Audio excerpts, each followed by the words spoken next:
അപ്പോൾ ഞാനൊരു കടായി എടുത്തിട്ടുണ്ട്. ഇത് നന്നായിട്ട് ചൂടായിട്ടുണ്ട്. ഇനി ഇതിലോട്ട് 2 ടീസ്പൂൺ ഓയിൽ ആഡ് ചെയ്യാം. അപ്പോൾ ഓയിൽ നന്നായിട്ട് ചൂടായിട്ടുണ്ട്. ഇനി ഇതിലോട്ട് 1/2 ടീസ്പൂൺ ക്യൂമിൻ സീഡ് ആഡ് ചെയ്യാം. ഇനി ഇതിലോട്ട് ലോങ് ചില്ലി ആഡ് ചെയ്യാം, 2 എണ്ണം. ഇത് ഓപ്ഷണലാണ്, നിങ്ങൾക്ക് ആവശ്യമുണ്ടെങ്കിൽ ആഡ് ചെയ്താൽ മതി. ഇനി ഇതിലോട്ട് ഒരു ഒനിയൻ കട്ട് ചെയ്തത് ആഡ് ചെയ്യാം. ഇനി ഇതിലോട്ട് ആവശ്യമായ ഉപ്പ് ആഡ് ചെയ്യാം. ഇനി ഇതെല്ലാം കൂടി നന്നായിട്ട് മിക്സ് ചെയ്ത് കൊടുക്കാം. ഇനി ഒരു പിഞ്ച് ഇഞ്ചി ആഡ് ചെയ്യാം. ഇതിലോട്ട് കുറച്ച് വെളുത്തുള്ളി ആഡ് ചെയ്യാം. ഇനി ഇതെല്ലാം കൂടി നന്നായിട്ട് മിക്സ് ചെയ്ത് കൊടുക്കാം.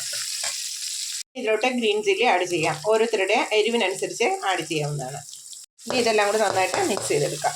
ഇനി ഇതിലോട്ട് പൊട്ടറ്റോ ആഡ് ചെയ്യാം. ചെറുതായി കട്ട് ചെയ്ത പൊട്ടറ്റോ ആണ് ആഡ് ചെയ്യേണ്ടത്. ഇല്ലാന്നുണ്ടെങ്കിൽ വേകാനായിട്ട് കുറേ ടൈം എടുക്കും. അപ്പോൾ പൊട്ടറ്റോ ആഡ് ചെയ്തിട്ടുണ്ട്. ഇനി ഇത് നന്നായിട്ട് മിക്സ് ചെയ്ത് കൊടുക്കാം.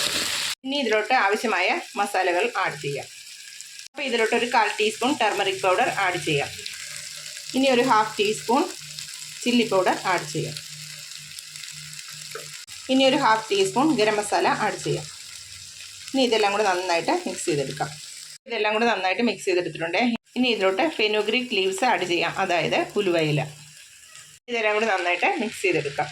അപ്പോൾ നന്നായിട്ട് മിക്സ് ചെയ്തെടുത്തിട്ടുണ്ട്. ഇനി ഇത് ക്ലോസ് ചെയ്തിട്ട് വേവിക്കാം.